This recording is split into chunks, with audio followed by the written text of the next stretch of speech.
Hi, everyone. Welcome to the Journey to DevelopHer Podcast. Today, we have a special guest, Jonathan Steingraber. Hello, How hello. are you today? I'm great. Thank you for having me on. I really appreciate it. Yes, I talk about my real estate journey a lot on the podcast. So I came into contact with you on Instagram recently, and I was like, you know what? Let me just invite him on the podcast and see what he says. And thank you for agreeing to join us on the podcast. And for those who don't know, I actually came across Jonathan back in 2014 or 2015 when I first got started in real estate. He was one of the keynote speakers at a FortuneBuilders event here in New Jersey. And he really motivated me. He was a phenomenal speaker. And he just talked about the benefits of real estate investing, why now, and I was sold. So, Jonathan, tell us more about who you are and what you're doing today in real estate. Sure. Well, first, thanks for having me on. Excited always to be able to share any knowledge or wisdom or resources that we could give anybody, especially people that are local to Jersey. So we own a real estate brokerage called Signature Realty NJ, my wife and I. My wife is Michelle Pice. She is one of the top agents in the state. Last year, she sold 293 homes. And as a brokerage, we did over 1,000 transactions. So we have, quite a few agents at our brokerage. We specialize in training. And what's unique about it is that we also teach real estate investing. So not only do we do luxury real estate, and everything from rentals and everything in between, but our mission is to help people achieve financial independence by making good commissions as a real estate agent, taking the extra money after your bills, and then investing that into multifamily and commercial properties. So that's what my mission's been for quite a few years now. And that's a little bit about us. Awesome. And if you're from the New Jersey area, I would say Essex County, you will see a bulletin on the highway of your beautiful wife and your company. I think you have a few too. I can't remember, Yeah. but I have Yeah. seen her. We have a few billboards out there. Yeah, so they're definitely doing great things in the community from the broker perspective. And are you still investing at this point? Oh, yeah. I got 2 renovations going right now. It's hard to get inventory, just like everybody is suffering with that. We're in the same boat, but we're consistently marketing and doing a lot of, every door direct mail is kind of what I've, gotten the best deals with. But yeah, we have a couple renovations that just finished up. So we're going to be putting those on the market come now in about a week. And we're Awesome. looking for inventory. That's awesome. I think when I first came across you, you were rehabbing a historic home in Plainfield. Oh yeah, I still have it. You said, I do. awesome. I still have it. I do Airbnb. We do really well with it. Actually, I just had somebody book an Airbnb right now there, and it's pretty good to kind of give some inspiration to people. This is from one house. This is what I have booked Oh, um, wow. on this one property, and here are just some of the. I don't know if you could see this really well. Well, I see the $96,000. It kind of it goes. I went the wrong way here, but I'll probably hit 150 to 175,000 on that one house doing Airbnb, and we rent out the entire home. So that's what we do with that house. That's funny Beautiful. that you remember that home. I'm telling you that I wish I remembered more from that 2 or 3 day weekend. But yes, I do remember that specifically. So let's talk about short-term rentals and Airbnbs. It looks like you have not been affected by the pandemic on that particular rental or, Airbnb property. So that's No, amazing. I started doing this in December of last year. Oh, wow. So in Yeah. 3 months, you accumulated $96,000 from Well, Airbnb? it's reservations booked. We've only gotten paid out 10,910 so far from the Right. ones that we've had, but they book out. I let Right. people book out until 9 months ahead. Okay. So Beautiful. yeah. Mhm. That's amazing. So for those who would be interested in starting an Airbnb or short-term rental business, what advice do you have for them or how can they get started? Well, by any means, I wouldn't consider myself an I know expert. it. I don't even, I don't even use HomeAway or VRBO, which I've heard we should also post my listing on those sites, but we've gotten so much activity from Airbnb. What you should do is see in that marketplace what is your competition, what they're going for. And I recommend having some sort of very unique experience or a unique home that not just like having a room for rent or something like that. This is a historical mansion with a huge wraparound porch, and it's got 13 bedrooms, 7.5 baths. It's got a billiards room, and it's big, right? It's 15,000 square feet. So it's a very unique home to be able to either have a gathering in, right? I just had a nice girl do her Sweet 16 there. Her mom reached out to me. She's like, hey, now, we want to do something different for our daughter, and we want to make it a memorable experience. Can we have our Sweet 16 there? I said, sure.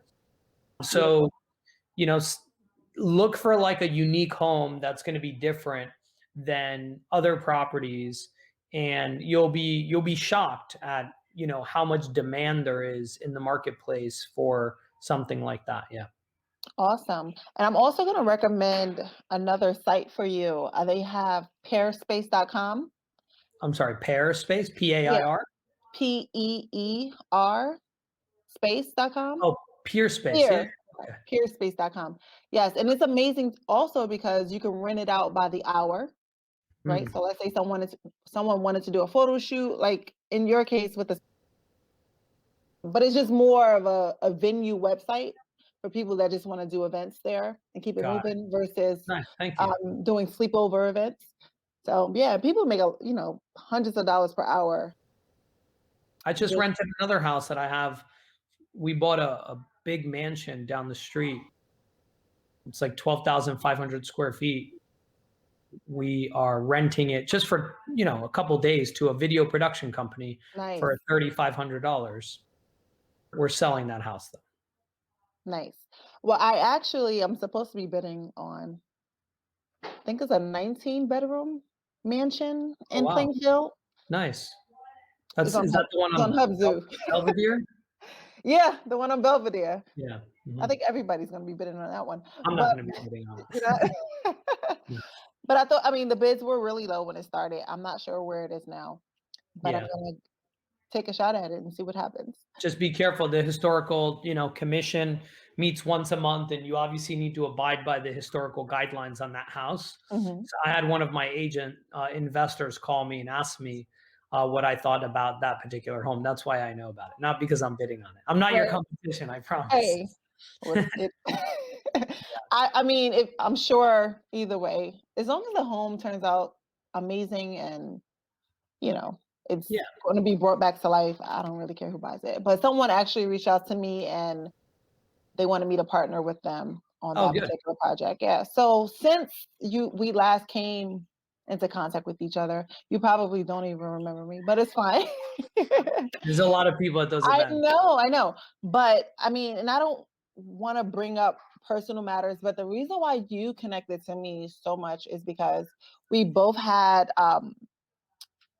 family members dealing with mental health, and literally by the time you finished everything, I was in tears. I was like, oh my goodness, I have an uncle that deals with, schizophrenia in particular. And I know you had your brother, someone very close to you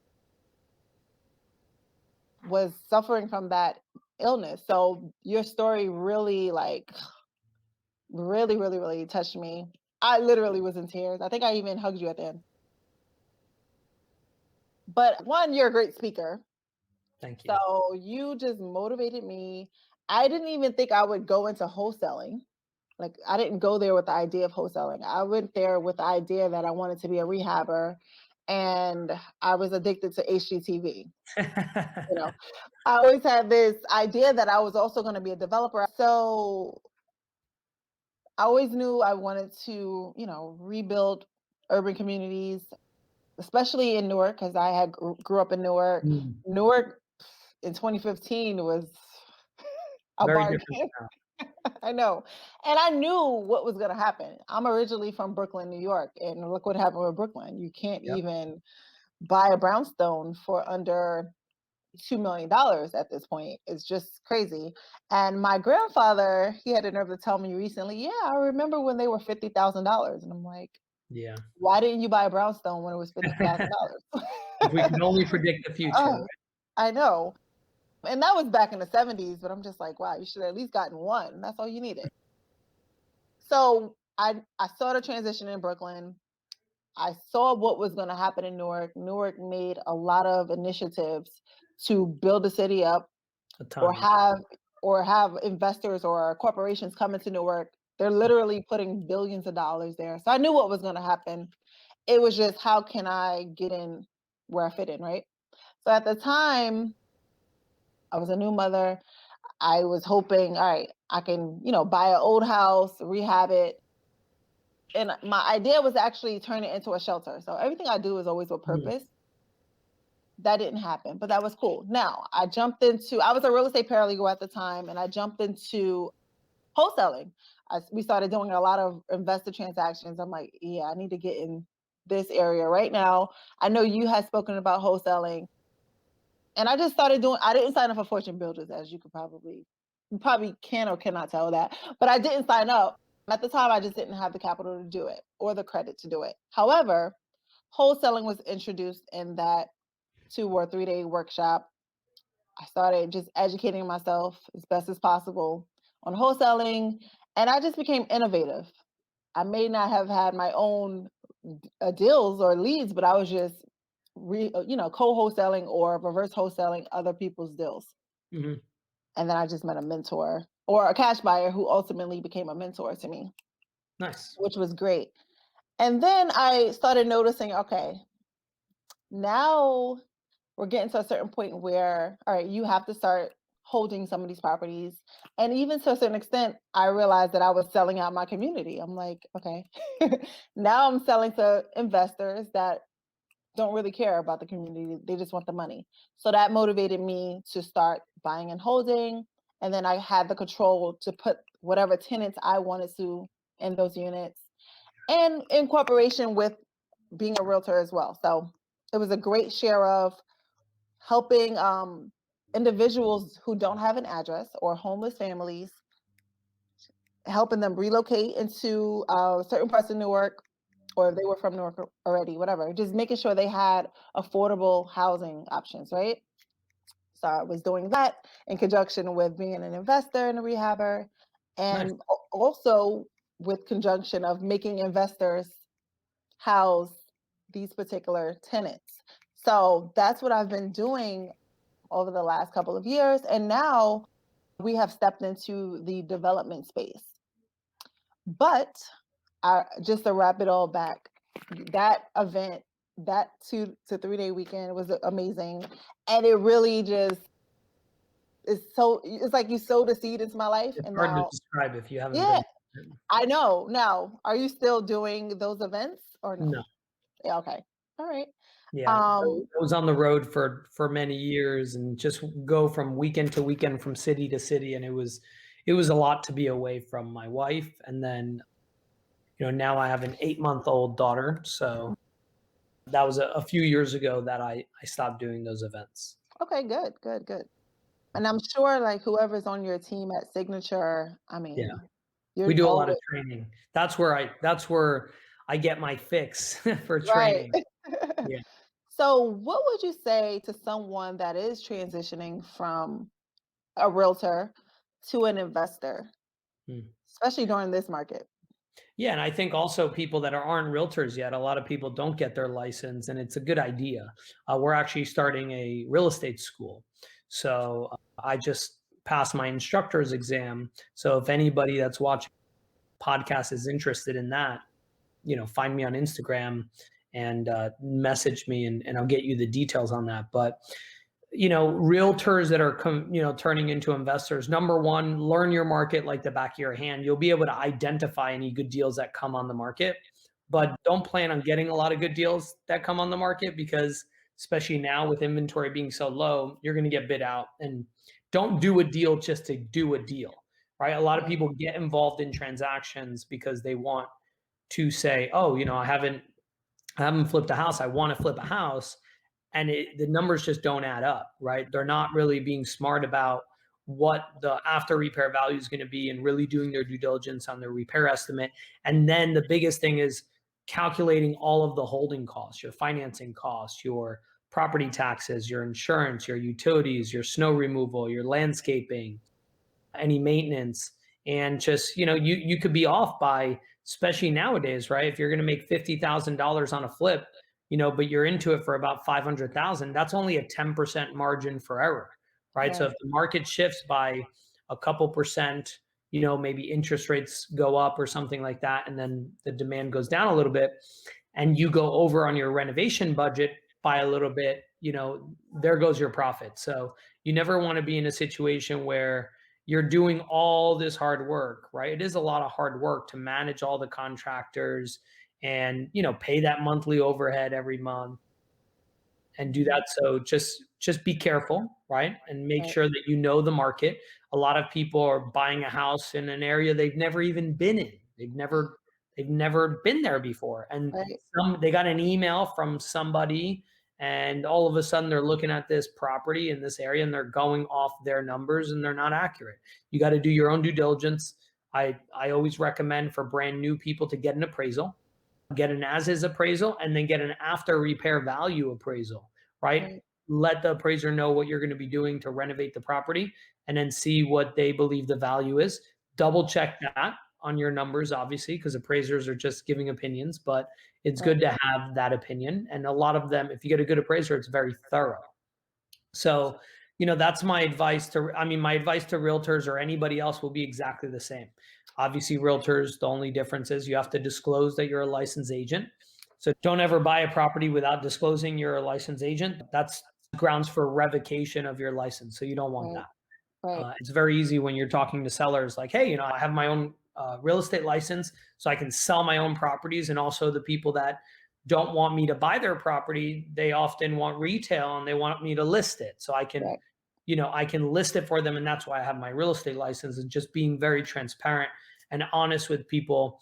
And since 2006, I've had my license, and, I love it. I think it's great to be able to make money as a real estate agent in the business that you want to ultimately master, and also be able to, flip properties. And I've been doing, both for a long time now, and it's good.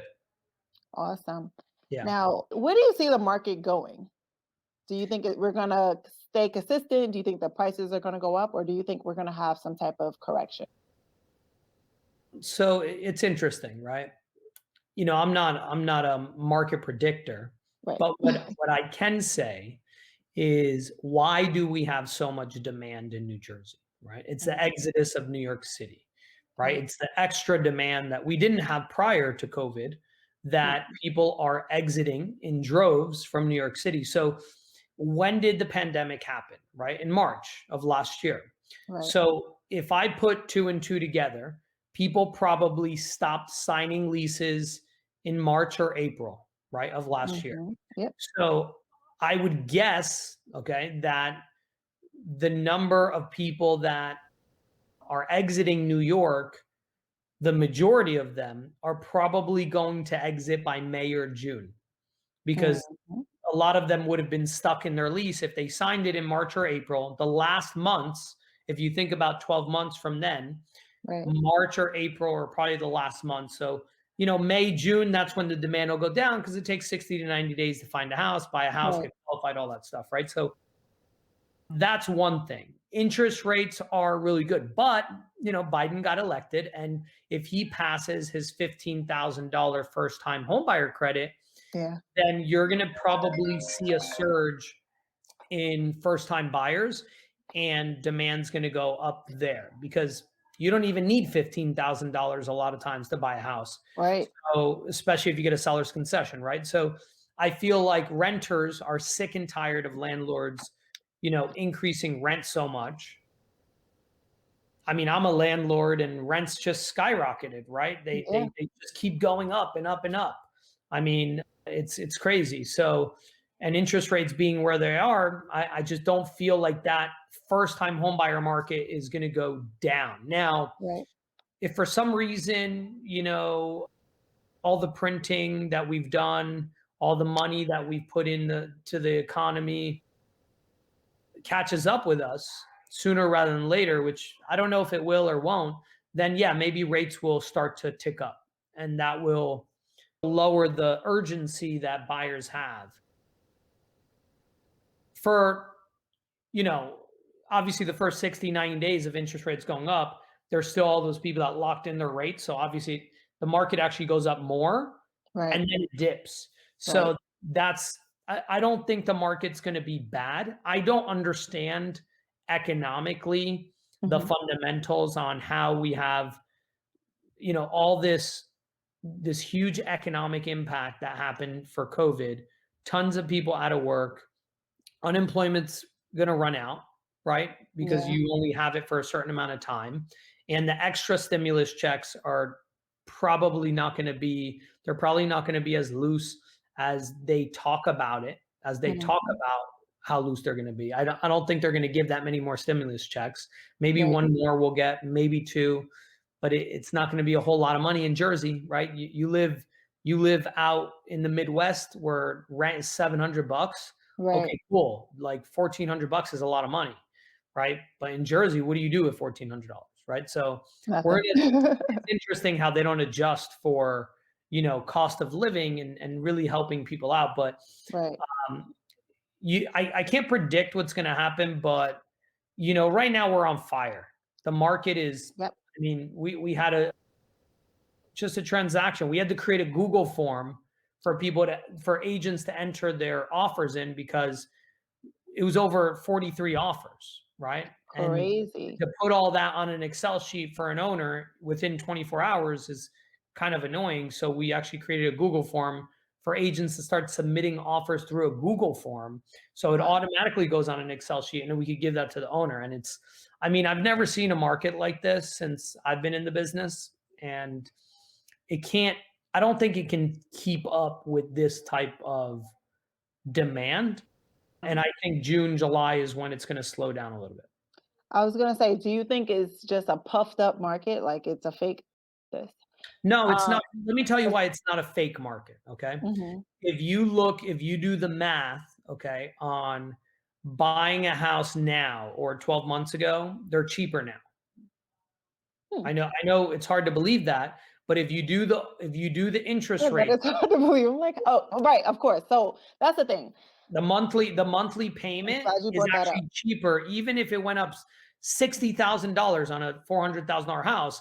A mortgage for $460 versus a mortgage for $400.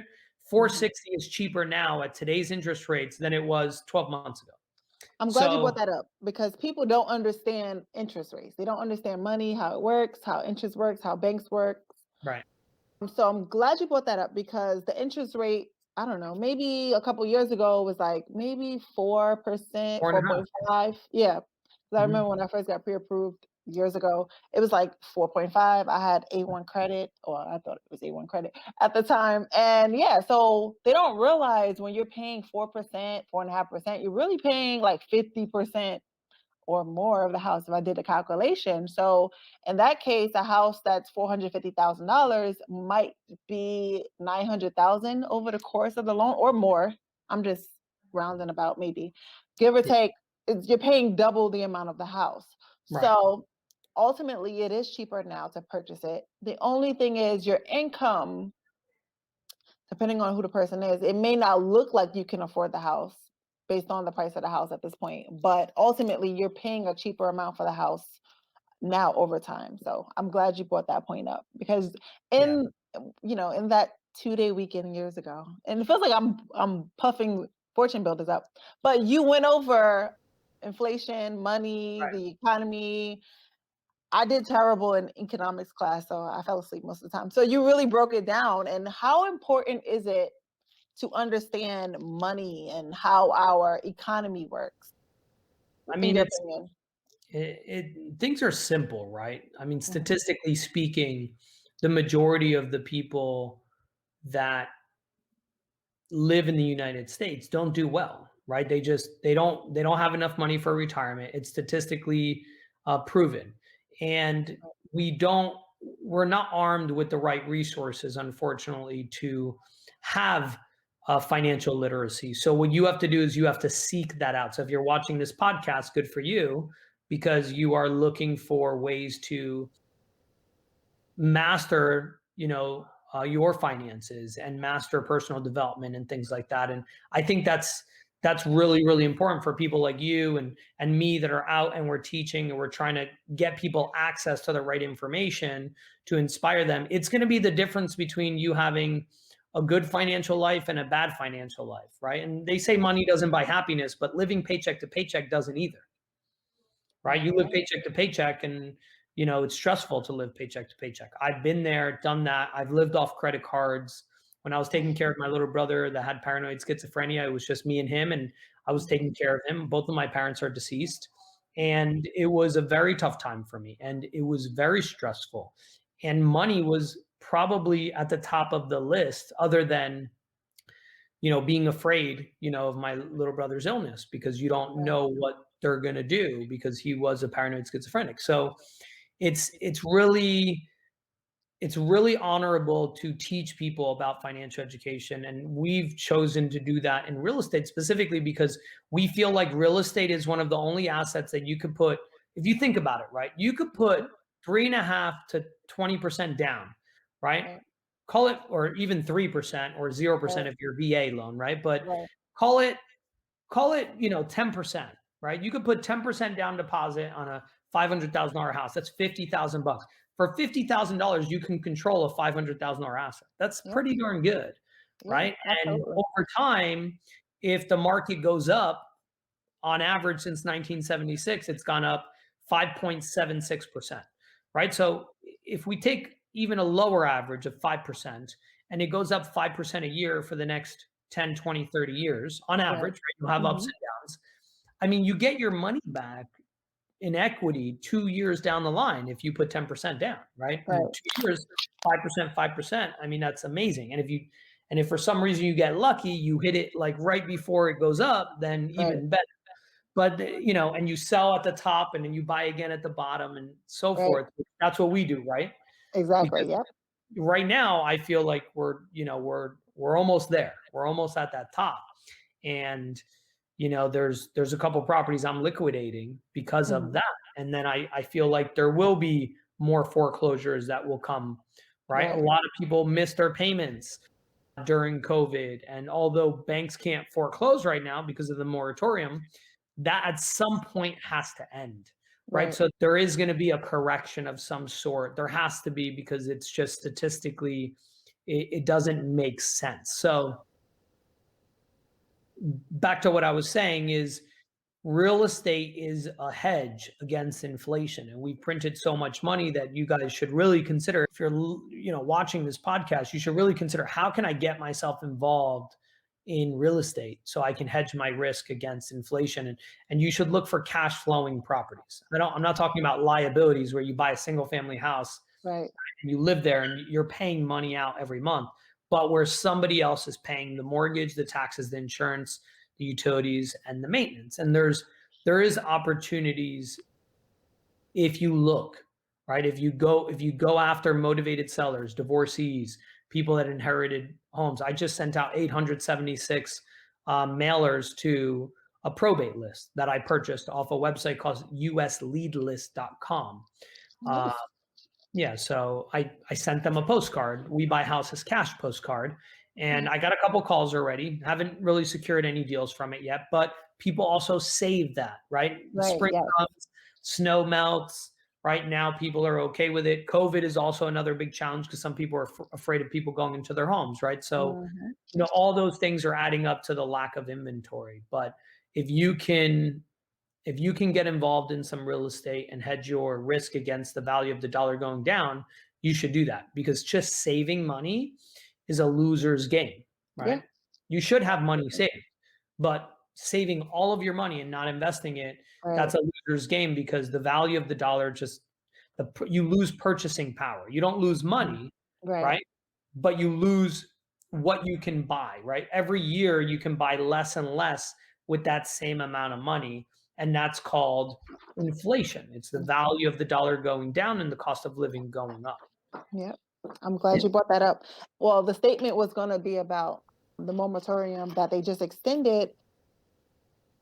And I think they extended it until 2022.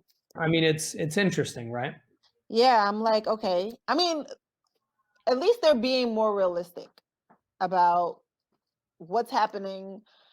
Because to be honest, I mean, a lot of people didn't lose their job, but a lot of people did. I feel like it's a combination of some people taking advantage of the situation, and because they know the government is just like, yeah, you know, we'll roll it back some more. And then I do know there's a lot of people suffering, like Yeah, truly and honestly. And I feel like I just stopped watching the news, so I can't really tell you if, a lot of corporations did release people or not, because I got tired of the news after the first 2 months of COVID. I was like, I get it.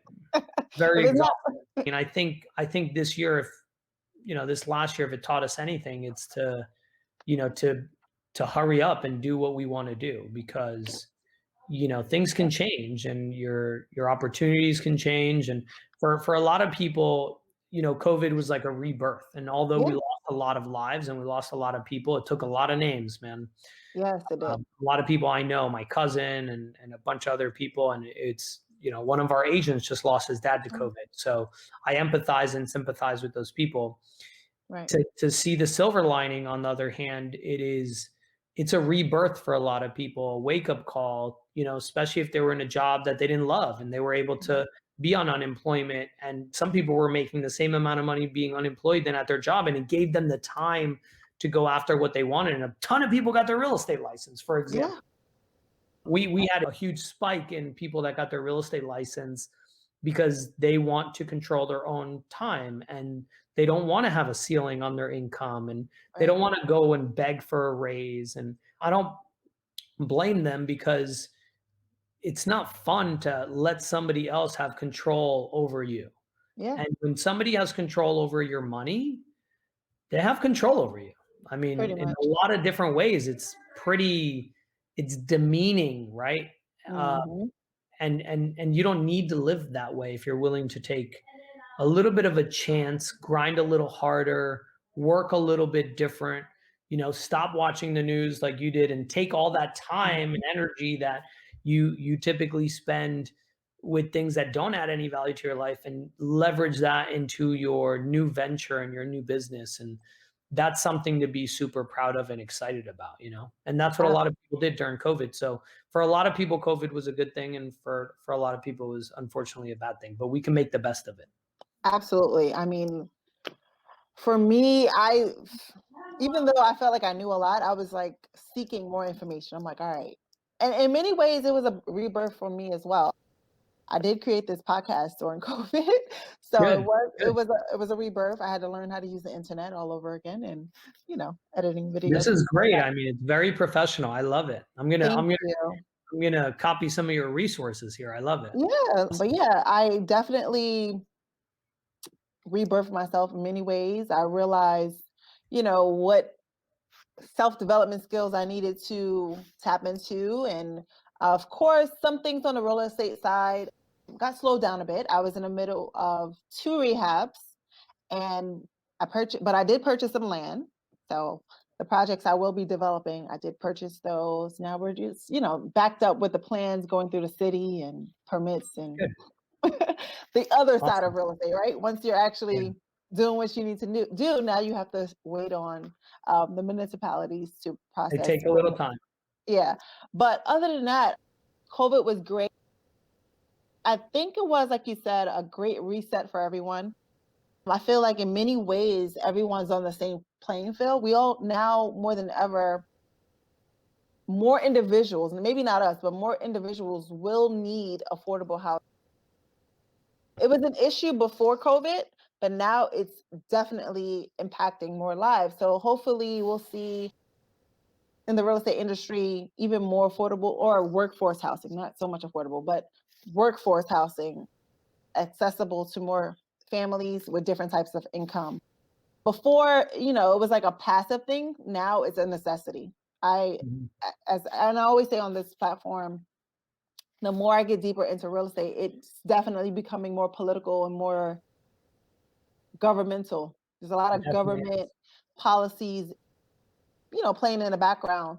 And my background was supposed to be law. I was supposed to be a lawyer. So now it just gave me a different perspective on what changes really do need to be made. It's more than just the money in many cases. It is people's lives that we have in our hands. And of course, there are incentives for helping those who need affordable or workforce housing. So COVID really just opened up my eyes, and it made me realize you don't have much time, as you stated earlier. Any moment, it could be lights out for you. So Yep. you need to get right with whoever you believe in. So I found myself really reading the Bible just in case. It was well, not even Just in not case. just in case, but Yeah. develop that relationship with God. And I think that's the reason why I stayed grounded. I wasn't fearing, a lot of people were scared like this was the end of the world. I wasn't Yeah. fearful at all. I didn't have anxiety like other people. I And mean, I in just times like this, you're either a warning or you're an example for others. And exactly. that's the reality of it. And some people decided to, let their emotional, when emotions are high, intelligence goes down, right?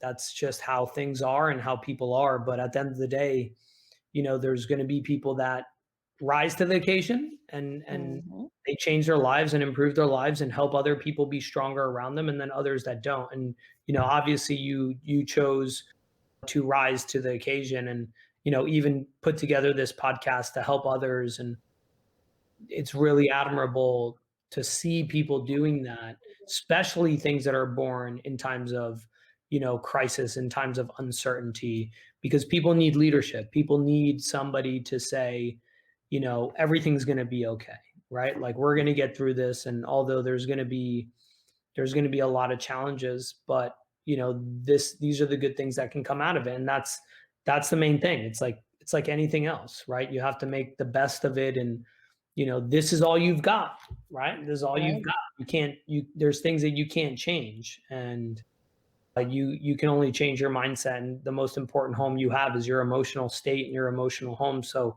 you got to guard that. Like Jim Rohn says, he goes, you got to stand guard Mhm. at the door of your mind, right? Amen. Oh, Be yeah. careful what you let in. You have the Oh, TV feeding you a bunch of stuff, and you switch the channels, and it's all the same thing, and it's just making people angry and making people upset. mhm. It's not really serving you. So you got to do what's going to serve you, and Mhm. listen to things like this. Exactly. Well, hopefully you'll have a podcast really soon, and if we can check out you on your platform. Is there anything you want to say to anyone out there, maybe as motivation? Well, first, thanks for watching, and I appreciate it. Anything I can help with, if you're in the New Jersey area, we are a real estate brokerage. And if you're interested in getting your license or anything like that, just let me know. But go after what you want, right? At the end of the day, this is all you've got. I have a mentor that I look up to. His name is Mac Newton. He's one of our only 7-degree black belts in North America. And I'll leave you with his quote. He says, "You'll inherit the results of your decisions in the future." So every decision that you make now, you're going to inherit the results of those decisions in the near future, just like you're inheriting the results that you've made decisions in your past about. And your tax return doesn't lie, right? Your friends, your circle of friends don't lie. The way you look in the mirror, right? That's all you. That's Right. your habits, and your habits will create the life that you want or the life that you don't want. And taking that 100% accountability, I think, is everything. And that's what I've learned in my life from experiencing adversity as a kid, is that I control, it doesn't matter the cards that you're dealt. I control how happy I want to be, how far I want to go in life, and how much I'm going to demand of myself regardless of those things. And I think if Right. you're watching this podcast, you probably already know that, but it's always nice to have a refresher. Right. Awesome. That's beautiful. And how can people stay in contact with you? I am going to put all of your info up there, your Yeah. Instagram account. But if you want to go ahead and tell them also how they can get in contact with you or with your Sure. company. Yeah, sure. I mean, our company is called Signature Realty, so it's signaturerealtynj.com, like NJ like New Jersey. And I'm on Instagram. You click on my bio and my link. We have a couple of links on there. So anything you guys need, feel free to reach out. Awesome. Thank you so much, Jonathan. Like this No problem. really made everything full circle for me. Thank you so much for coming Awesome. on the Journey to Developer podcast.